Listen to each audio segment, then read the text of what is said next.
It's yes, Papa K. No? You don't agree? Stop, dude. Stop. Stop what? What are you talking about? Are you done with GTP? Oh, dude, I've been done with GTP. Then Done you know with me. them? Done with them. Oh, man, you're crazy. I don't F that S anymore. What? You hear me? Who says that? Well, I have to censor myself for your kitty ears. Oh, hey. Kitty cat ears. You let me down, Fredo. Open a sidebar, yeah? What sidebar? For comments. Okay. I'm going to close iTunes out, right? Yeah.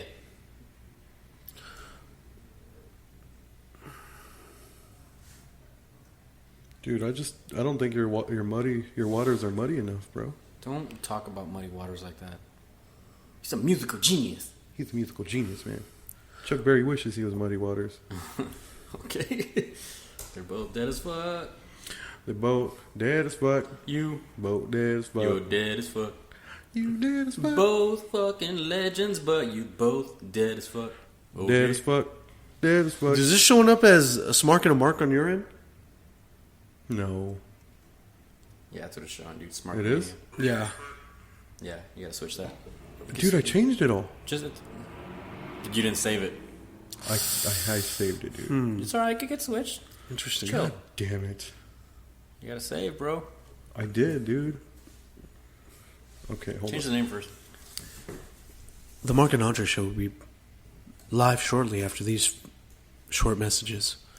This is a great reminder to pour yourself a nice bowl of Tullios to get your figure 4 essential vitamins and minerals. Vitamin W, Vitamin H, Vitamin O, and Vitamin O.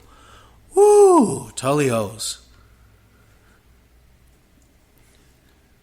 Chuck Berry, Muddy Waters. Who's hotter, Chuck Berry or Halle Berry? Now or back then? Or at their prime? Their prime. Halle Berry now or... Have you heard that? No, real shit. Have you heard that song, Halle Berry? Halle Berry, Halle Berry. No. Halle Berry. That's real. That's fucking real as fuck. Interesting.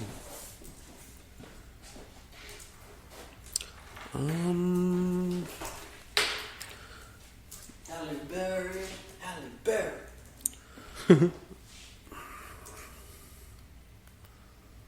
This is a podcast you can't refuse, Fredo. Oh, man.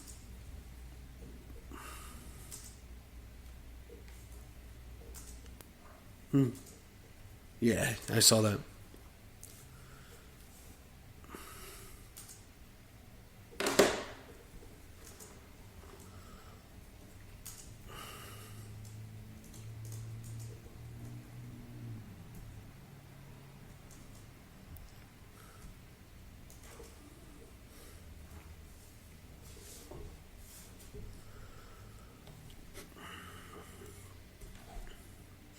What do you think contributes to your short-term memory loss, Adrian? I don't know, dude. I've been, huh? Sounds about right. How do you say that? Is it, did it fix, dude? I hope so.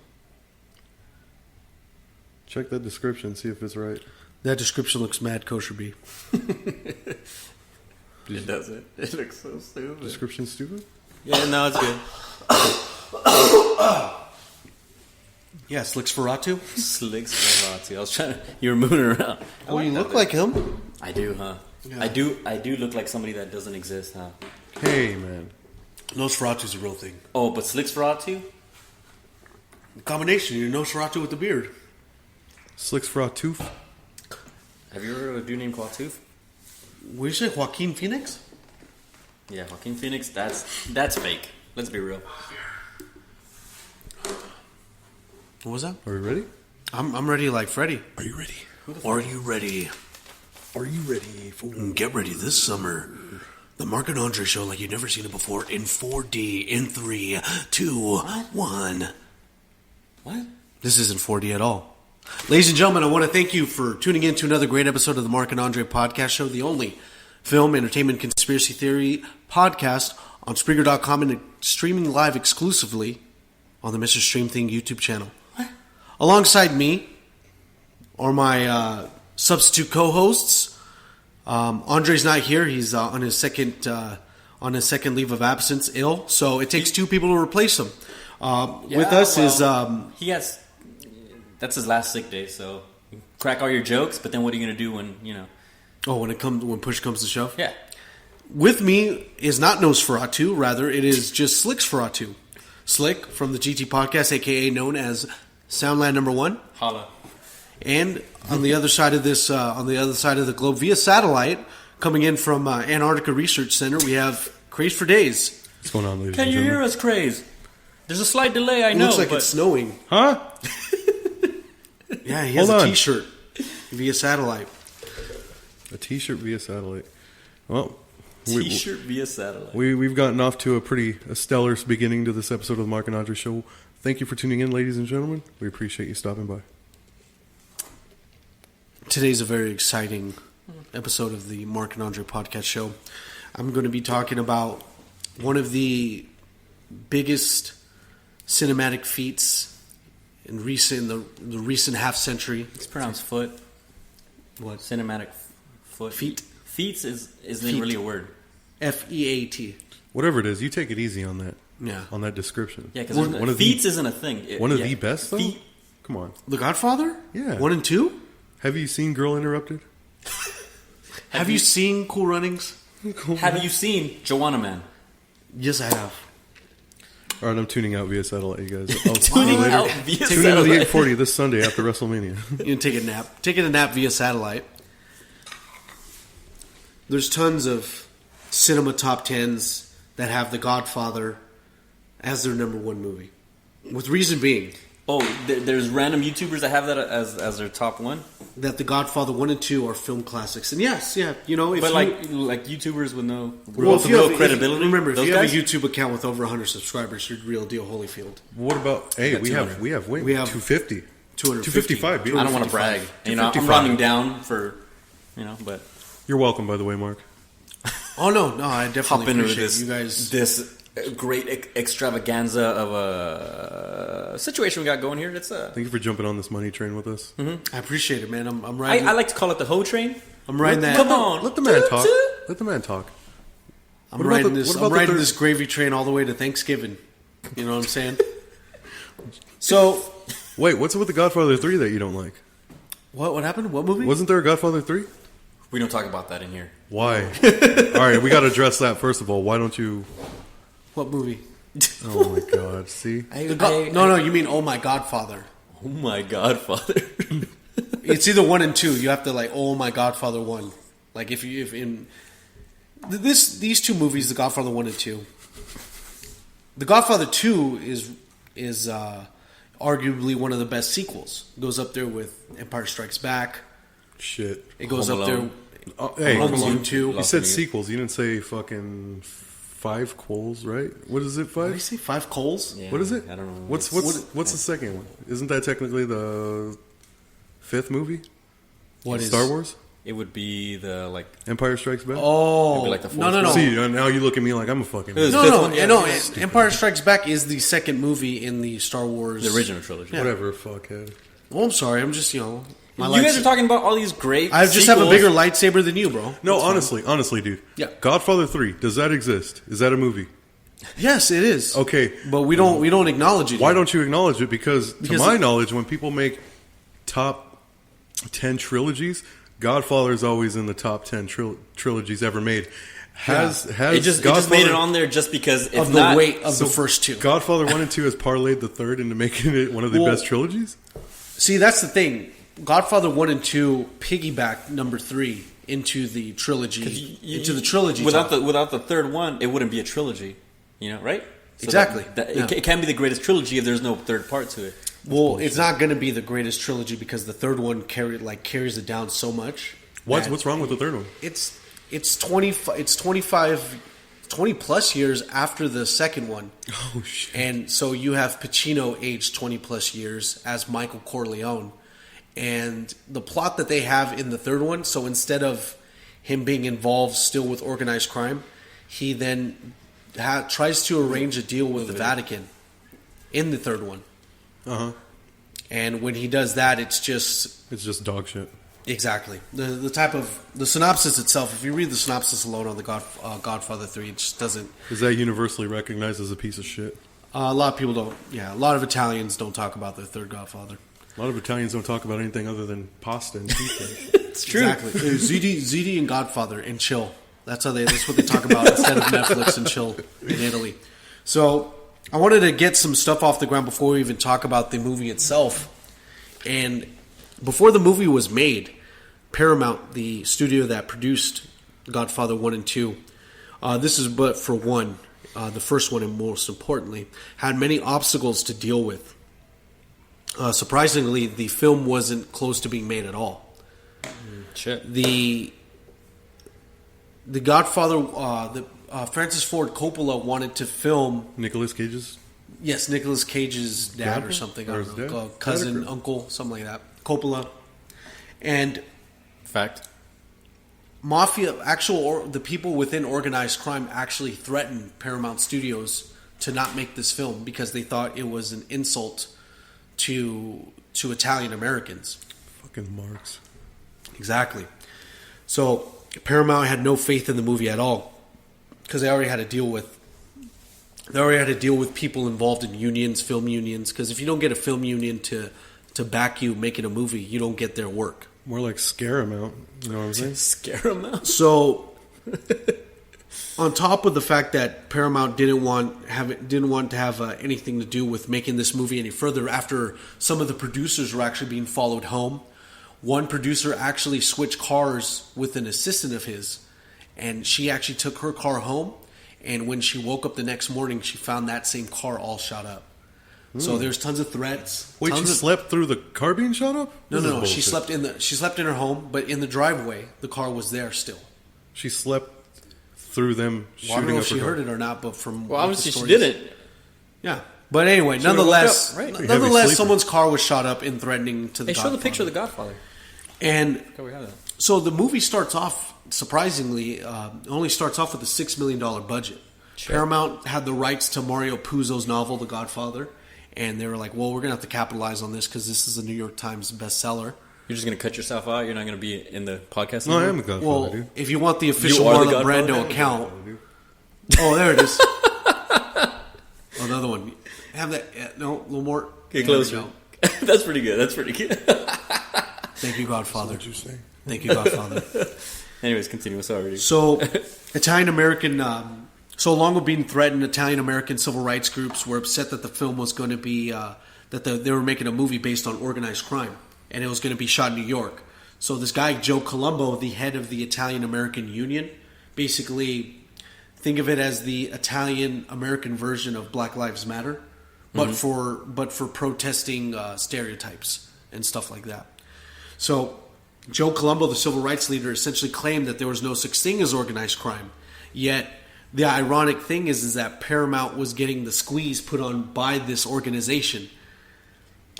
And at the end of the day, they ended up finding out that Joe Colombo, the guy who actually started the Italian American Civil Rights Union, was actually involved in organized crime.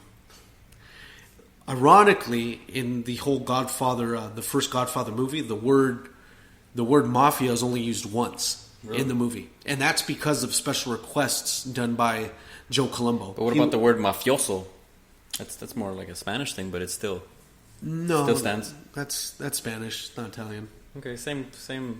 Oh yeah, bibbidi bobbidi and hoobity boobity. I mean, Spanish, Italian. Burritos, pasta. That's the same shit. Well, you can wrap a burrito in anything. That's what Exactly. Shit. Exactly. Same shit, different gabagool.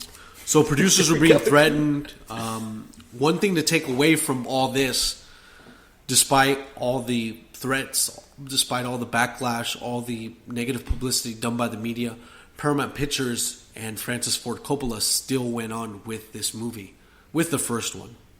And that is a lesson to be learned, to where if you feel like something you want to pursue is worth doing, you'll go through with all the obstacles, jump through all the hoops to actually do it. And These are some gnarly hoops, though. This is possible death. Like exactly. that's the gnarliest hoop of them all. And it's funny because in one of the scenes in The Godfather, when Michael initiates the hit to all the other five families, the guy Joe Colombo was actually shot outside of really close to where the scene was at. Shit, dude. Yeah, so that guy Joe Colombo ended up dying before this movie was even made. So the same guy that was behind being anti-Godfather, let's not make this, let's not go through with it, he ended up dying before the film even That's made. crazy. That sucks. Oh, go ahead. No, because when he's dying, he's like, "Oh, it's never going to be made." Let me know if it's good or not for the grave. This is it. The movie's done. To me, you saying that kind of, all right, like when they did the Exorcist and they were saying like, oh, there was all this paranormal stuff, and this is like that. Did you say kind the of Etch-a-Sketch? The Exorcist, they say that there was all this paranormal stuff happening, and this is like that version. It's like, all right, we're filming a fucking mobster movie, and then there's like mobster stuff going on behind the scenes. You know what I mean? It's like. And that's the interesting thing to look about when you look at this movie, where a movie studio company was getting squeezed on by mafia dons, and so the guy Joe Colombo, the guy who's running the Italian American Civil Rights group, actually was killed by someone higher up in the organized crime ladder, because he was so outgoing during this time that he was basically putting too much attention towards organized crime within New York. It's like, hey, tone it down a little bit. Hey, Tony, tone it down. Tone it down. That's his name. That's his Tony, tone it down. Tony, tone it down. Yeah, the R&B group. Yeah, Tony. I like that, dude. So the film was in a different spot. So there was a lot of trouble going on even before a single scene was being shot. Yeah. And now there's even more issues beyond that. Paramount was really adamant about not having Marlon Brando as Vito Corleone. Oh shit. They literally looked at Marlon Brando, who his last standout movie was A Streetcar Named Desire, made in the 1950s. So this is about 25 years apart from that. A lot older, different Brando. Paramount basically said, look, if you're making this movie, Marlon Brando's not in it, or else we're not making it. Coppola was like... And Paramount said this? Mm-hmm. Paramount was like really adamant not to do this. And they're the ones that wanted this movie. Well, they're the ones that produced it and bought the rights to the Godfather novel. Mm-hmm. So there is reason for them to make it, but they still want to make their own casting choices. Yeah. But this is still the 1970s, where the directors still had more pull than the producers. That all changed after a couple of film bombs from a couple of directors, but that's the... A couple Paranormal Activities, a couple... No. It actually, the guy who directed The Deer Hunter was responsible for that, but... Oh. Yeah, trust me. And then they also didn't like the fact that Al Pacino was going to be playing Michael Corleone. Yeah. What they wanted was James Caan, who plays Sonny Corleone in the movie. They wanted him to be Michael. Oh, shit. But there's a lot of irony, because the guy, Sonny Corleone, the guy, James Caan, he's actually not Italian at all. So he's playing Vito Corleone's son. So it's just one of those early signs of whitewashing, where, okay, we want James Caan, this white bread actor. Let's get Tom Cruise to play the last samurai. Yeah, exactly. It goes without saying that this was an issue early on, because authenticity goes a long way, especially when you make a movie in tribute to organized crime. You can't be... The general rule is that you can't be a made man in organized crime if you're not full-blooded Italian. So that's the thing. So James Caan was makes sense. So James Caan is already fucking up in terms of, at a theatrical standpoint, with being just a Sonny Corleone. So filming's underway now, and now there's a bunch of issues going on. So the mafia wanted real Italian Americans a lot more within the film, and like you mentioned earlier, this is one of those times where it's art imitating life, to where actual mafia type of things are going on during the production, during shooting. And even in the first scene of The Godfather, where they're having a big party, there's a lot of people within organized crime within those scenes. Just in there, yeah. Yeah.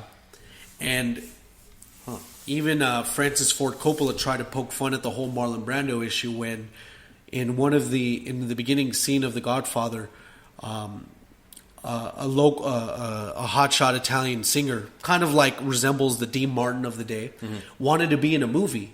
So he asked Vito Corleone on the day of his daughter's wedding, as the rule goes, a Don isn't going to deny a favor on the day of his daughter's wedding. He won't. So the guy asked, well, look, ask the producers to put me in this film. And so then he gets, Vito Corleone gets Robert Duvall's character, who's a lawyer within the Corleone family. He gets him to try to persuade the producer to get this guy in the film. Okay.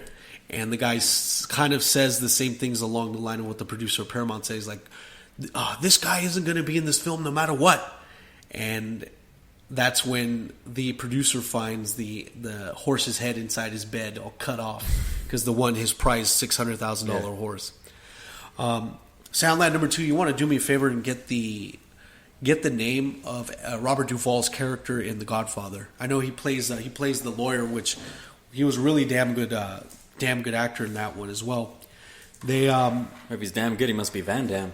From Marlon Brando's iconic performance to Al Pacino and James Caan's display of emotion and turmoil, and Robert Duvall's character, Robert Duvall's excellent delivery on some lines as the lawyer to the Corleone family, Tom Hagen.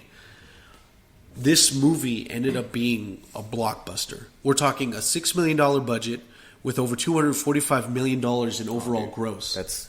So this movie is paying you over more than 100%, more than right 10 times over. Right there, there's a part 2, there's a part 3 right there. That's exactly. It, without question.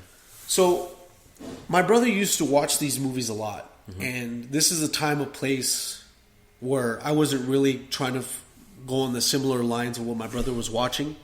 I was on my own thing. But I kind of kick myself in the butt now because these movies are excellent. Yeah. When I recently watched the first 1 and 2 in its entirety, and these movies are excellent. Like, you could see where a lot of homages are done to The Godfather with scenes of a lot of intensity with low lighting. They even said in one scene of The Godfather, one of the producers complained that it was so low lit. The guy said, like, offhandedly, he's like, what was the lighting in there? A match? But the thing is that scene, tone. It would set a tone. Oh yeah, dude. Exactly, and you could see a lot of shots are done in homage to The Godfather. And keep in mind, this movie is over 3 hours long. Without a doubt. I remember I had the VHS tapes. Yeah, this is under 2 hours and 58 minutes, 177 minutes. And when you watch this movie, it feels like it passes so quick because of the excellent directing, the excellent pacing of this movie. Even in Godfather 2, like Godfather 2 could have been separated in 2 different films because it's an hour and a half is dedicated to Vito Corleone's early life, which is portrayed by Robert De Niro, and another half is still in the timeline of the Corleone family past when Michael becomes the Don. And man, I can tell you, man, I can literally speak volumes about this movie and these 2 movies in general. And reason being, and like you mentioned about the third one, I don't really think that the third one you can hold that in timeline because it's kind of like how Indiana Jones was done 20 years later. Yeah. From The Last Crusade to the Kingdom of the Crystal Skull. It's like the newest one is just so much better than the other ones that you can't even put it, right? That's what you're going for? Let's put it. Once you have a Shia LaBeouf. Yeah, taking the helm as Indy's son. Then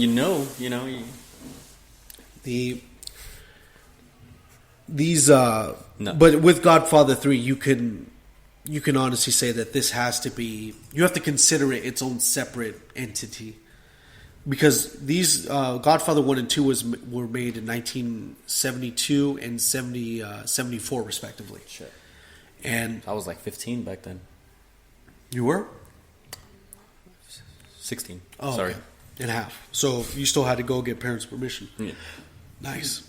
Well, back then... This is even a time where rated R wasn't really rated R. I mean, you still had, it was like one of those controversial, like, oh shit, this is rated R. That means shit's going down. Because 80s PG is an RPG today. Oh, yeah.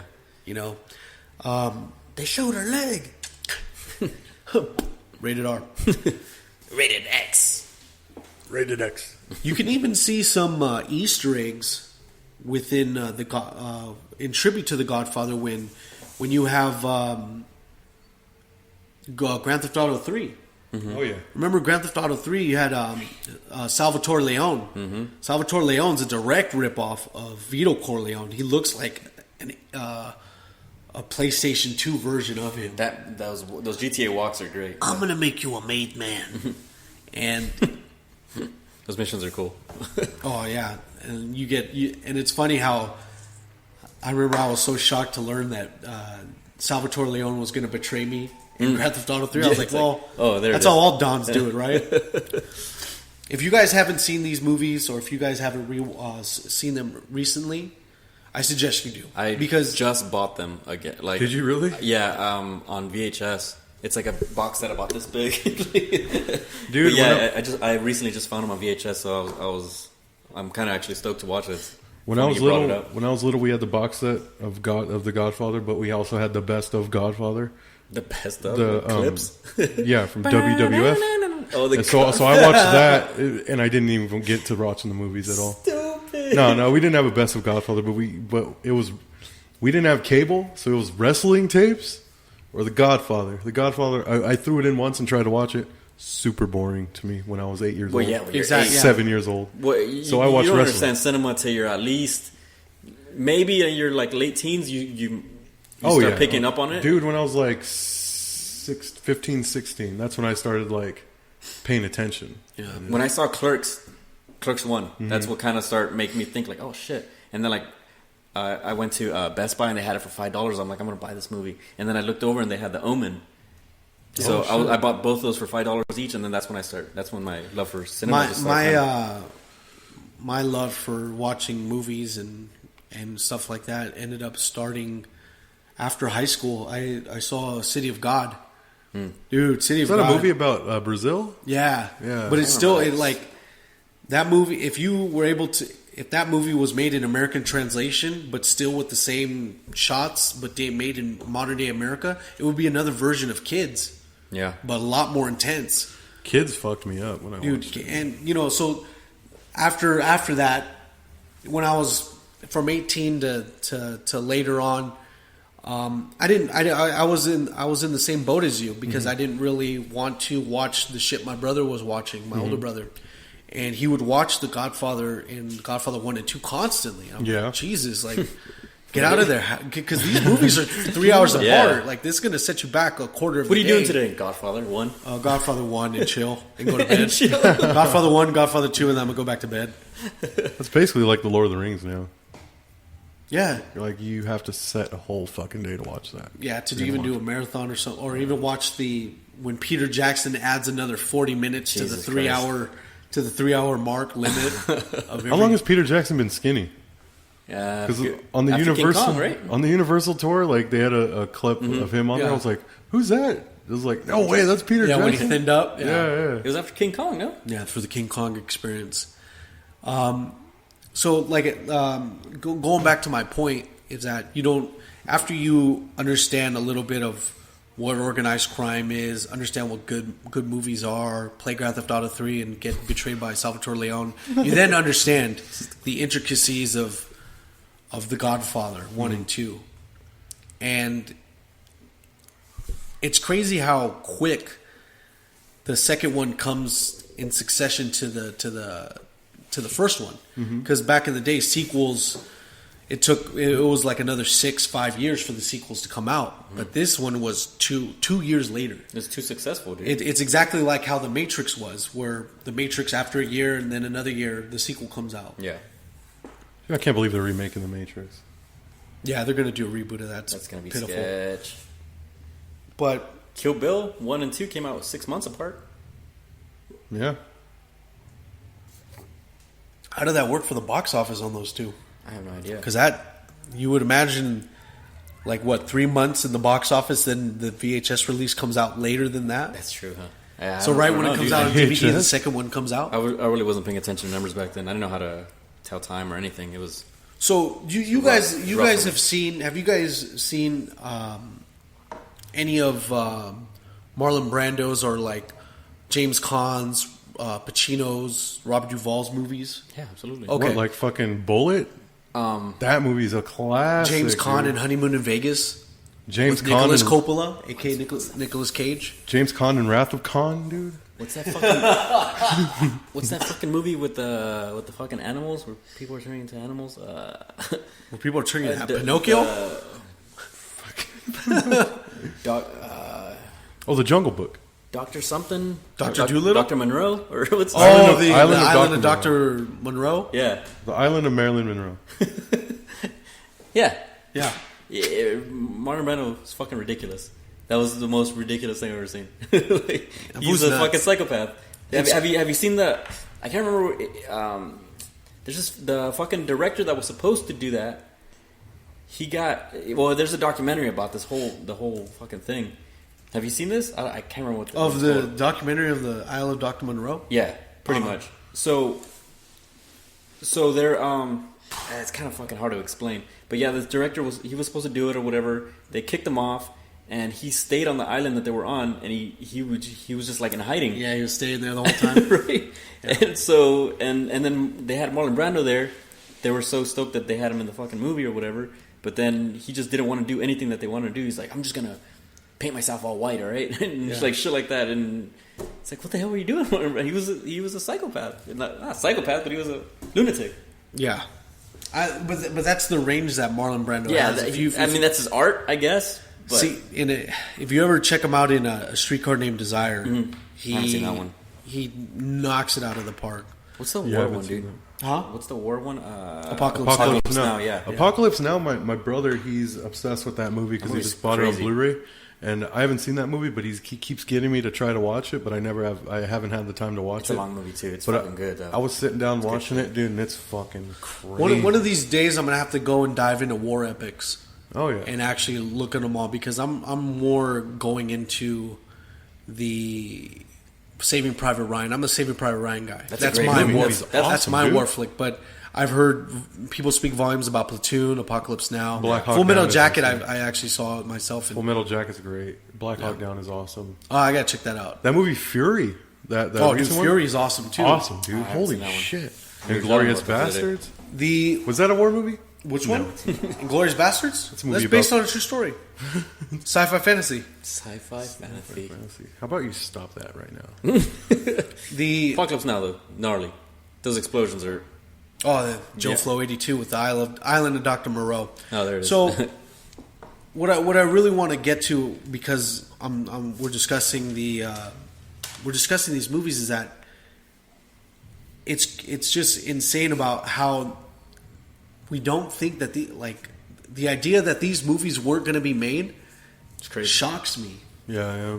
Of how we were super close to not having these iconic films, and with the low budget that this movie had, $6 million in 1972, Paramount was giving 15 to $20 million per movie to be made. That was their average budget. shit. So in Paramount back in the day was giving out a lot of money. It's a You're huge talking cut, Superman. They had a lot of movies down on the way, and so they had a budget to back it up. $6 million is a huge cut. Yeah, Oh yeah. and that's To produce something like that, Yeah. the end result with that, it's like. Whoo. and you can definitely look at the Godfather movie and wonder, wow, $6 million was spread out on that one movie. That's amazing. Some people, if they want it bad enough, dude, they'll make it work. Yeah, You know what I mean? And trust me, when I was Nobody ate on that movie. Watch.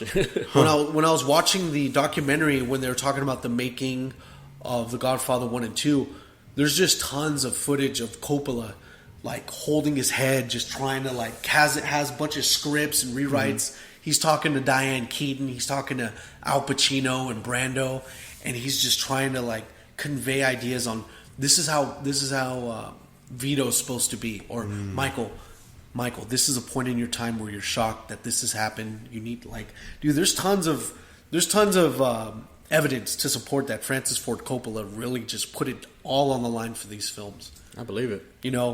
And You could tell when there's just a movie that good, you could tell there's like there was some serious effort, there was some serious thought put into it. Yeah. You know what I mean? This is some. Oh, that's my man right there, Scorsese. I even like there's some scenes in this movie where you don't expect anything to happen to some of the characters. Mm-hmm. It's like The Outsiders. Mm-hmm. Watching The Outsiders, you're like, oh, okay, a few of these guys are going to live and stuff, and then you realize Dally passes away, Ponyboy dies, dude, and you're like, spoilers, dude. And so within this movie, you see this whole branch of organized crime. And then you see it dwindle down by almost half within the movie. Because at this point in life, Vito Corleone gets... there was an assassination attempt on Vito Corleone. Yeah. And this pisses Michael off. This pisses Sonny off. They're his sons. And Sonny Corleone, played by James Caan, was just a lightning bolt. He's like, what the fuck? Like, we got to do something about this now. And then Michael Corleone was being all chill, trying to find a right way to get things done, and hot-headed Sonny ended up leaving the Corleone compound. Mm-hmm. He's at the checkpoint, and then he realizes like, hey, who the fuck's at the checkpoint? And all of a sudden, all these two cars pull up with Tommy guns, and they just light his car up. Yeah. And dude, this looks super gruesome because James Caan has all these blood packets, squibs. He has a bunch of squibs on him, and dude, they are literally all over his body, and they just blow up, and then you just see him get lit up, and at the end they get him right in the dome. Does he do the overacting that Denzel Washington does in Training Day? No. When he actually goes out, he goes out. But dude, James Caan, like I didn't have much respect for him as an actor. Menace to Society, that did was too much. James Caan? No, James Caan and Menace to Society. Yeah, when he was with the. No, you were just talking about the overacting. When you got shot, that fucking main dude, he gets like the part where I guess he's riding with his cousin, right? And they're going to the liquor store or something stupid, and then those guys pull up on him to steal his car. Yeah. And the guy says, "Get out the car, homie. I'm not going out like that." And he starts pulling his gun out. Yeah. And then that dude gets shot up, all crazy, and then it looks scary, dude. Like the way he's laying on the floor. Yeah. It just looks terrifying. But then you see the other guy that he told him to get out of the car, and he got shot too, and overreacting like crazy. It's too much, dude. Dude, Menace to Society. Those movies were my Godfather, dude. Yeah, it's the Hoodfather. Hoodfather. Yeah. There's even one point within the making of the Godfather movies where the producers wanted James Caan to play Michael and they wanted Pacino to play Sonny. They wanted to just do a little switch. They felt that James Caan was a more experienced actor instead of an untested Al Pacino. This was one of his first roles. Oh, Al Pacino. Yes. Ooh. So the thing that sold... Before that, he was Cappuccino. The thing that sold Coppola on actually going forward with Al Pacino was the scene where a police officer actually breaks the jaw of Al Pacino. Yeah. And he actually comes back to the family and says, "You know what? I gotta kill this cop. I actually gotta take care of him." And he arranges a date where the cop and another person within organized crime would actually meet him at a restaurant. But what they both didn't know is that they would hide a gun within the back part of a restroom. So what ends up happening is that they end up searching Michael, and they don't know, okay, he doesn't have a weapon, he's good. So he goes to the restroom, comes back with the gun, and ends up shooting both of them in the face. It's a badass scene. Coppola said that. Super badass. Coppola said that he played that with so much accuracy in the test reads that was his role from that point. That was it. It's so over. It just goes to show you for aspiring actors out there that it could, whenever you do a read for a producer or director, just go for it. Yeah, go for it. And there's tons of. I'm sure that backfires too when you think you're like, this is it. Yeah. And they just go in there yelling and shit like that. Like, get the fuck out of here! I know when you're overdoing it. They're just like, and you think you're killing it. You're like, well, apparently when you go in for a read, they immediately know whether or not they're going to take you. They're just like, nope, not this guy. Just by the look. Just by the look. Yeah, I've heard that a lot. And I had I've heard that most of the time the role's already taken, and they're just fucking pissing in the wind.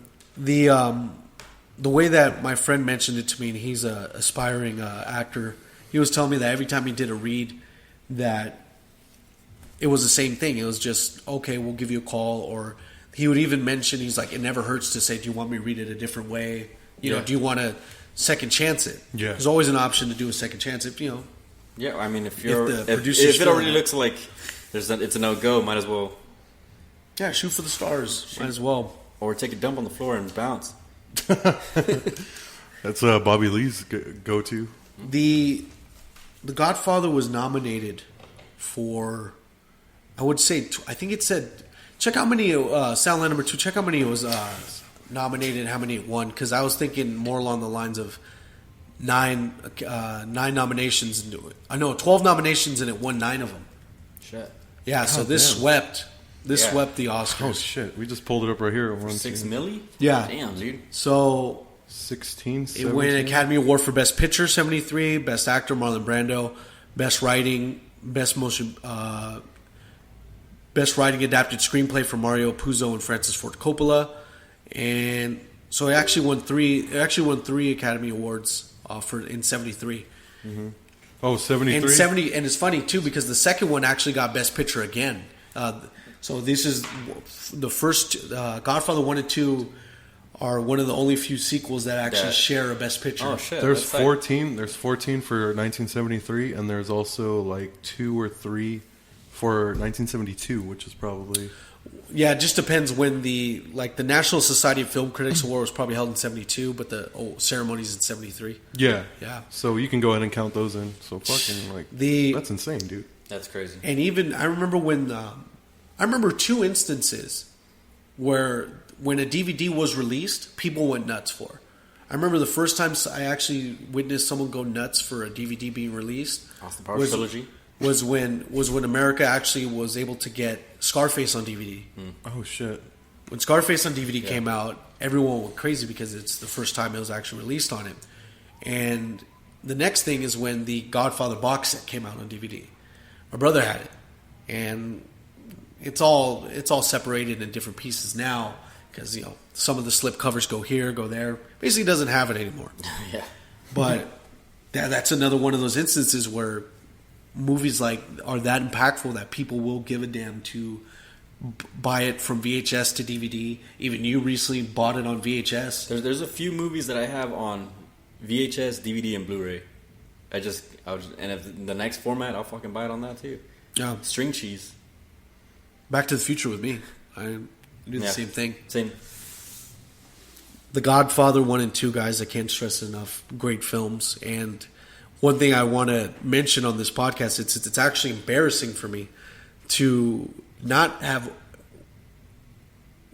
watched these earlier. Yeah. Like in my earlier, not like when I was a kid, but like when I mean, like out of my early 20s. But you gotta, it's crazy. I mean, you got to understand, like your love for movies is barely starting. You know what I mean? And then there's so much to catch up on, dude. You know what I mean? I'm still catching up. I'm still catching movies from 75 or something, and it's like, why haven't I seen this? You know what I mean? Or why aren't and it's like, why aren't people talking about this more? Yeah. Like as for like mobster gangster type movies, would you consider these your favorite, or is there other ones? It's the best movie. What else? The best what else series would you consider? Of what, like organized crime movies? Yeah.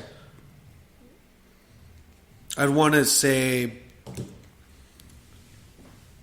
I think these would be it. These are the telltale. Goodfellas for me, dude. Goodfellas, yeah. I fucking love me some Goodfellas. Goodfellas. I know a lot of people pick Casino over it, but I'm a big Scorsese fan. Pick what? Casino. A lot of people pick Casino over like Goodfellas. I've seen Goodfellas way more than I've seen Casino. So I do. And I've seen Casino's good though. I've seen The Departed way more than both of those. You throw in the Ray Liotta, I think, for me, Dude, Ray Liotta when he's in Goodfellas, when he's coked out of his mind and freaking out, that looks the most legit. He was really coked out. He looked fucked up. Yeah. Looking at the fucking. It's crazy how all three of those movies, The Godfather, Godfather 2, and Goodfellas. Goodfellas was nominated for Best Picture when it was released in 1990. And surprisingly enough, I don't know why, but Godfather 3 was actually nominated for Best Picture as well. And it was in 1990 when it was released. Oh, really? Yeah. Oh. Just the name, probably. Yeah, probably. just right. Namesake. Yeah. Scorsese, though. Check him out. Godfather 2 is probably best sequel of all time. And I say What that about- I what say about- that thinking I say that now, but I used to be a strong advocate for saying Empire Strikes Back was the greatest sequel of all time. I'm tired of hearing about Star Wars. You got to watch Star Wars. That's you. That's seriously one of those, how you said, when you watched it and you're like, fuck, how did I miss the boat this many years? Yeah. That's probably what I'm going to feel when I watch Star Wars. Well, I have it on Laserdisc, so you can check them out. I barely saw all the Star Wars, like all the Star War. Yeah, the first three you're all right with. The first three, and then the Star Force Wars right Awakens. You'll be all right. I saw them all before the Force Awakens came out. I was like, all right, time to catch up. Just start crack my fingers and grab a bag of Cheetos. Let's do this. So it's crazy because you guys are all in witness to my opinion now. I think The Godfather 2 is the greatest sequel.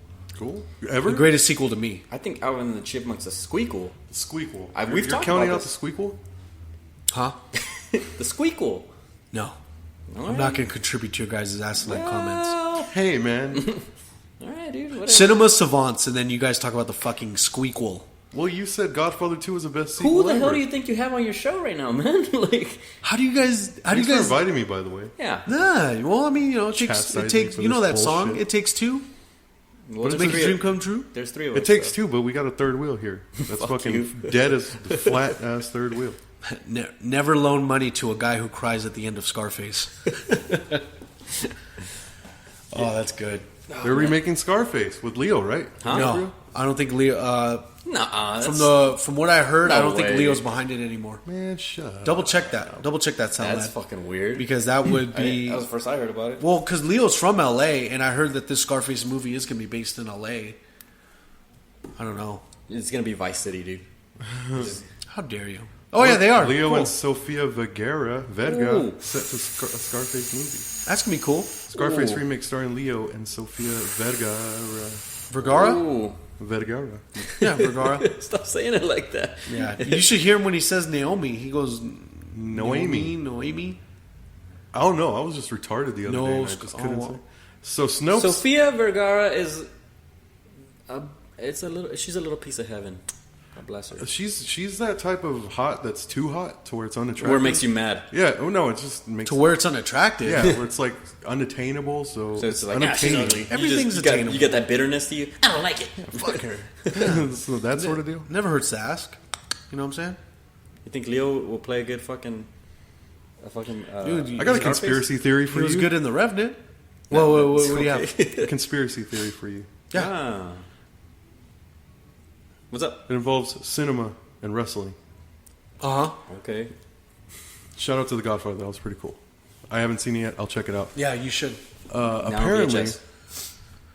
I have it on. I don't know. I have it on Laserdisc actually. he's like, got the box. I have it. set on I have it. Laserdisc. I watched it live in Torrance, California. Ooh. South Surf Central. on over to Torrance, California, ladies and gentlemen. You can enjoy South every Central Torrance. and any movie I have the audio available. on tape.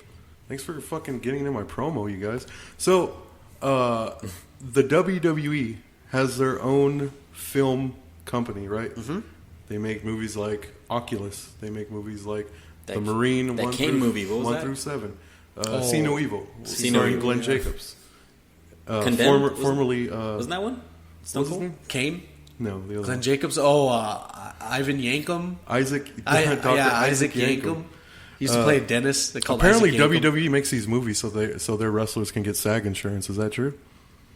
From What the fuck? the only Screen Actors Guild insurance. yeah, so they can actually get a Yeah. form of insurance. It's crazy. That's just what. So I some of them are protected. If you do a film, you technically are they're made. insured. They're made. Yeah. For lack of a better term. It's the same reason why John Cena doesn't get tested for human growth hormone because he's an Well, employee. Because he's an employee of WWE Studios. He's not an employee. He's of not World- tested because they can't see him. They can't find him. Yeah, they still have trouble. They still have trouble. That's actually not true. looking. That's bullshit. You're You don't working think so? Me. You're working me, bro. Does John Cena look like he does that shit natural? Does that look like Yeah, natural? he's natty, bro. He's natural. You're telling me that John Cena is a natural? Those biceps are natural? Hey, man. You telling me that perfect physique is all natural? You think that overly perfect physique? It's all about hustle, loyalty, and respect, dude. Once you get that, the body Hulk- comes yeah, later. And Hulk Hogan was saying his prayers and eating his vitamins. Who? Hulk Hogan? Hulk Hogan. Hulk That Hogan? leather piece of shit. The skin of a hot dog, you know. The Chinese haired skin of a hot dog. So you guys like? Let's go into this because let's talk about random conversations here. We're bringing up for those Ladies and gentlemen, welcome to the GT podcast portion of the Mark and Andre show, where we say any and everything that comes to mind. Listening to the Mark and Andre show, you guys are also watching the Mark and Andre show here on. Can we bring Andre in? Not yet. I don't know. Not yet, Andre. He's out to still wait. And so you guys mentioned Martin Scorsese. Mm-hmm. A couple of his Scorsese. a couple of his films. All of his films. Have you guys seen Donnie Brasco? Yeah. I haven't actually. Johnny Depp. I haven't seen it. Johnny Depp and Pacino. Mm-hmm. You got me there, yo. Yeah. That's a shout out, Nugs. That's a good one. It's Interesting. Johnny Depp is like an undercover homie. Yeah. It's gnarly, dude. No spoilers, but it's good shit. The so tell me what with me I do enjoy Martin Scorsese a lot, and with actually Andre ended up showing up here. Martin Scorsese, when he teams up with Leonardo DiCaprio, both of those Gold. guys. Except Shutter Island, you guys can go. Oh, Shutter Island was tight. Off with that. Shutter okay. Island was tight. Sorry. That was a good spicy meatball. It was a good spicy meatball, but I mean, you're comparing it to No, not like The Aviator. The Aviator's a fucking classic. yeah. He should have won. He should have won Best Actor. He won a Golden Globe for Best Actor, but I don't know why people shit on the Golden Globe, because the Golden Globe, getting a Golden Globe is the equal respect as an Oscar. I mean, Or The best- if you're into getting participation trophies. True. The best Scorsese movie to me. Yeah. Oh shit. One of his newer ones, The Wolf of Wall Street. Still haven't seen it. I fucking love that movie to no end, dude. It's so fucking good. I think This is a good movie. I that shit blew me away. Like I saw it like toward the end of its theatrical situation. run, yeah. Yeah, and I was same thing. How you were saying you were mad that you hadn't seen The Godfather in your earlier 20s. Yeah. Like I was mad that I waited a month. Like, man, why didn't I see this earlier? Yeah. It's a damn good movie, dude. It's just insanely good. It is. This guy has the track record of a gazelle. Hey, that's pretty funny. No, but I'm a big fucking Scorsese fan. Like he's just, Yeah, dude. he just kills it, dude. Serious. It's hard too because it's hard to compare his version of The Departed to the Japanese version. I think it was either Japanese or Chinese version of The Departed that they did before. I didn't know there was one. Yeah, well, because The Departed isn't an original idea; it's actually an adaptation from. Well, like I mean, there's a lot of shit like that. No, but Or this it is comes a from direct. book or It's a something. direct. It's a Okay. direct from film, but he still did a damn good job. Like the ensemble cast, on top of having it in a setting where we're not really used to. Because when we think of organized crime, we think of Los Angeles, we think of New York. It's up to the director to Yeah. whether you're doing basically the same thing over and over again. It's up to the director. I mean, the casting choices. You know what I mean? It's like for example with Old Boy, the original is an amazing movie. Yeah. And then The Spike Lee version was crap. Yeah, it's basically the same movie, but Made me hate Josh Brolin. which sucks just because Josh Brolin is the man. Yeah. And it just sucks because it's basically the same movie, but something about it just didn't feel right.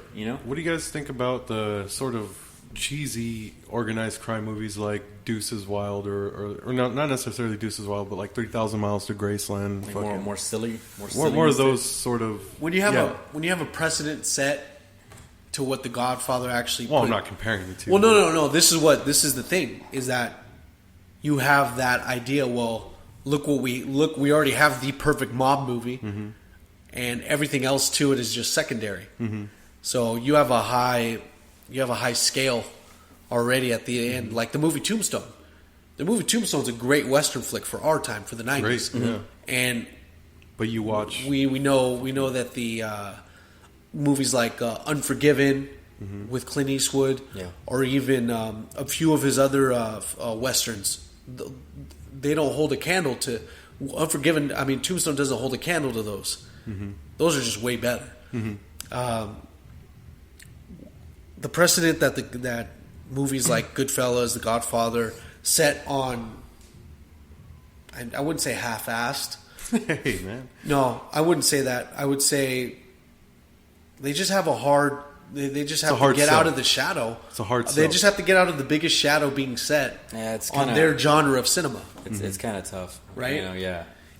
But like, I never seen The Godfather at that point. So movies like that, I took them for what it was. It was just entertaining, fucking leave your brain at the door type movies. Now Van Damme movies, exactly. I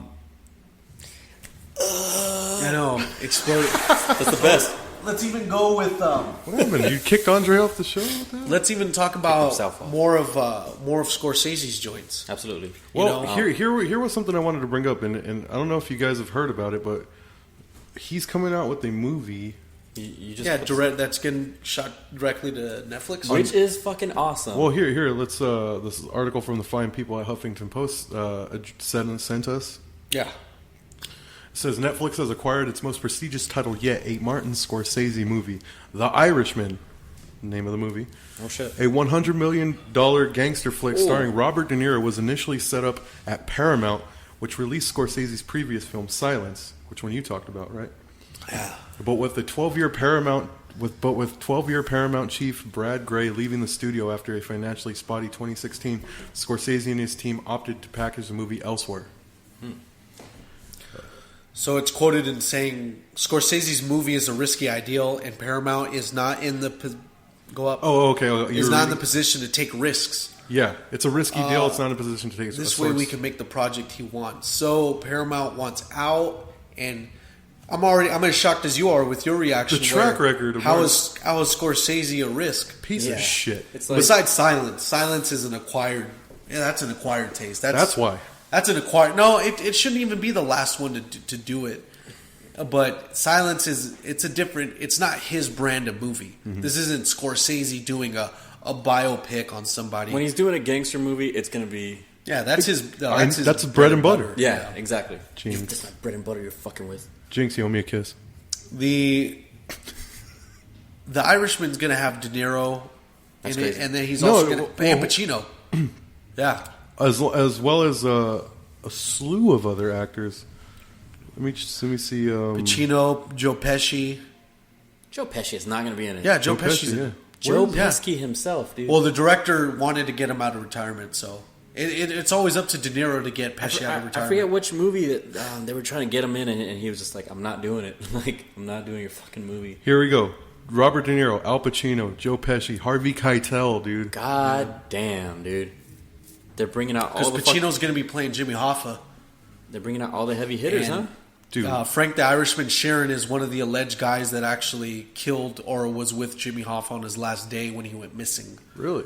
Yeah. The Jimmy Hoffa story is crazy because we're still trying to find him. Imitation is the greatest form of flattery. Nice. Yeah, but how are you going to... All right, they're saying Scorsese's new movie is a risk. Okay, what's the movie about? It's a gangster film. Well, okay. Who's in it? Okay. How is that still like... Yeah. I think that's Paramount trying to get out of... Paramount this, homie. Yeah, like... Paramount's trying to avoid... I don't know. This just... They don't want to take another risk like that. But that's on Paramount. That's their loss now. That's their prerogative. Because the stars are aligning for a good movie to happen. Mm-hmm. Not like the movie that Pacino and De Niro were in. I think it was called Righteous Kill or... Oh, yeah. Like that one where they joined up again and it was shit. It was like Gangster Squad tight? I still haven't seen that. Gangster Squad? I'm not saying that was... I thought it was good, but it was like more silly too. Like it was. You need the man at the helm to make those kind of movies. Yeah. Shout out to Netflix though, because they're fucking killing. I wonder if they're gonna get like big younger dudes too. You know? Yeah. The Zach Braffs and stuff. Well, you know what? What's his name? You know what I'm saying though. Like fucking. If he's in the right spot in the right movie, what's his name can kill it.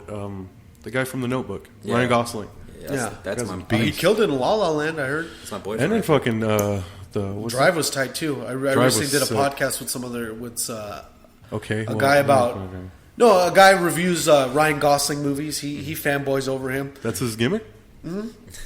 Nice. And we talked about Drive, and then we talked about Man Crushes. So Oh. It's crazy. Gosling kills it, dude. Yeah, he does. He's a great actor. What's the Place Beyond the Pines. Place Beyond the Pines, dude. Fucking sick. Ooh, everybody on the fucking ground. That squeak that he does. Yeah. Oh, dude, that fucking got my heart going, dude. That was a good ass movie. Mm-hmm. But yeah, I'm just wondering, like, if they're gonna try to pull any Eddie Furlongs or whatever, whoever it might be. Edward Furlong. The last time I actually heard Edward Furlong's name was Edward Furlong is always like there's the word that follows Edward Furlong now is arrested, found, or accused of. Yeah, accused of. That's sad, dude. Because I had high hopes for him. Because T2, he's a shitty actor. He's a kid, but it works. It just fucking works for some reason. And then I see him in American History X. Well, Detroit Rock City. Oh, no, that was after, huh? Yeah. Detroit Rock City was tight. Yeah. So American History X and Detroit Rock City, fucking love those movies. And then you have high hopes for him, but then it's just like... And he doesn't return for T3, which he was supposed to. Was he really? Yeah. But it was just... let's just say... he was fat? No, he just... let's just say that it wasn't ideal at the time where they... drugged out. Universal wanted a... He was letting lobsters free. Did you hear about that? Yeah. He was in a PETA protest. He goes to a grocery store. What? And Edward Furlong is like, "You free my little crabs. Get out of this habitat and lay on the fucking floor miles away from beach." Beach? Yeah, it's crazy, man. Like, it's just one of those crazy PETA things. Terminator 3 premiere party, I was there. Shared the catering line with the Joe Millionaire. Just throwing that out there. Joe Millionaire? Yeah. Remember from Fox when they had that show, Joe Millionaire? Remember that You shared the catering? Oh, so he was catering with you? Yeah. I was like, "This is some pretty good shrimp." He's like, "Hell yeah." No, they were catering. Yeah. We were They actually were feeding catering. people. Wait, but that dude Joe Millionaire was there catering with you? Yeah. No, we weren't catering. We were in the catering line. Oh. Yeah. This dude's Did you fucking- meet Arnold? No, I didn't meet Arnold, but when I was... When did that come out? 2002? Sounds right. I would say that because it was I was in 10th grade when it came out. So. I was about 12 years old when I went there. Yeah. And I was about as tall as Arnold Schwarzenegger. You were about as tall? Yeah, I heard he's short. He's really short. Yeah. That's crazy. I wouldn't think that. And I bumped into Michelle Rodriguez. Did you... Guess who kept that in the spank bank for about 7 years. You're just like... Yeah. Jeez. Yeah, he still does it. Nice. He's a mess. Talk about a righteous kill. You know what I'm talking about? The thing I encourage you guys to do, and I'm going to close off the Mark and Andre show tonight with just the advice of, if you guys want to watch a nice lengthy film that actually watching it in its entirety doesn't feel like 3 hours. Titanic. The Godfather 1 and 2. Feels like 3 hours when you have to change VHS out. The cassettes. Uh huh. Yeah. And this guy, because this guy is going to have the VHS. And then you have to put it in that race car rewinder. Yeah, the convertible rewinder. But it's funny because the reason they actually make them with 2 tapes is they can actually fit more than just the quality. Yeah, just for the quality. Yeah, That's yeah. it. That's why I have the big Laserdisc box set with Star Wars. Each movie has 6 sides to them, so 3 discs. That's crazy. Yeah. 6 sides? The 3 discs Yeah. per movie, but with 6 sides. Hey, dude, you ever getting rid of those? Let me know, dude. I want those. No, never. Yeah, you and no one else wants those. Yeah, well. Do you even have you have a laser display? No, right? I don't. That's one thing I don't have. Why? I don't know. I haven't sold you one yet? Yeah, exactly. That's I exactly haven't sold why. them one yet. I haven't That's sold what I them was all gonna one say. yet. You have them on deck? Huh? You have them on deck?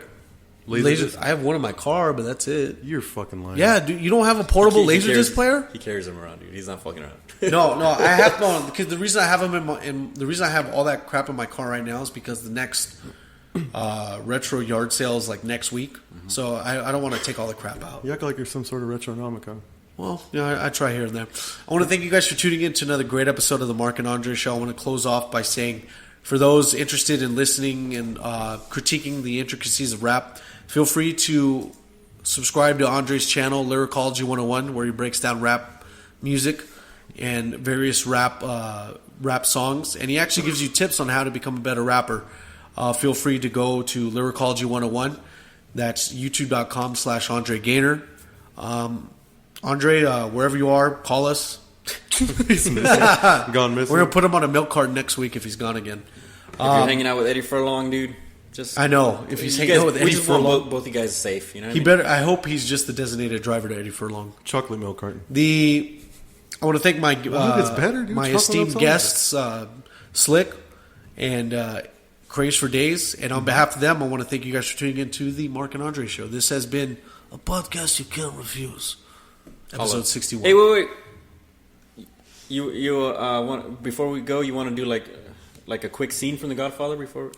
Yeah, let's do that. Yeah, that sounds cool, right? Yeah. Go run. All right, you play. He has to get ready. He's an artist. You play Vito? You play Vito, and I'll be his gardener. Okay.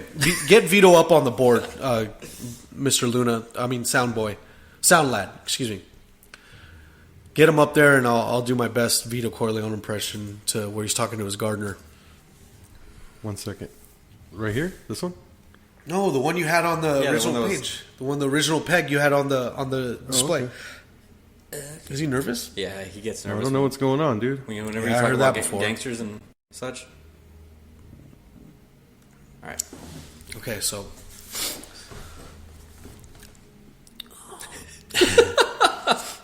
Senor Rodrigo, come here for a second, please. Okay. You, in my backyard, you cut my petunias too short. Now, I don't want to injure you, or I don't want my brothers injuring you either. See, but you don't understand, senor. I had to cut them so they grow straight, because you have them on an angle, and they grow weird. And whoever you had working for you before, they were watering. It was no good. Oh, okay. But I'm gonna leave them real. Okay, I promise you, my friend. Well, let me tell you one thing.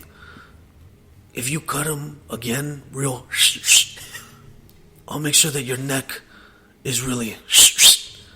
We're clear on that, compadre.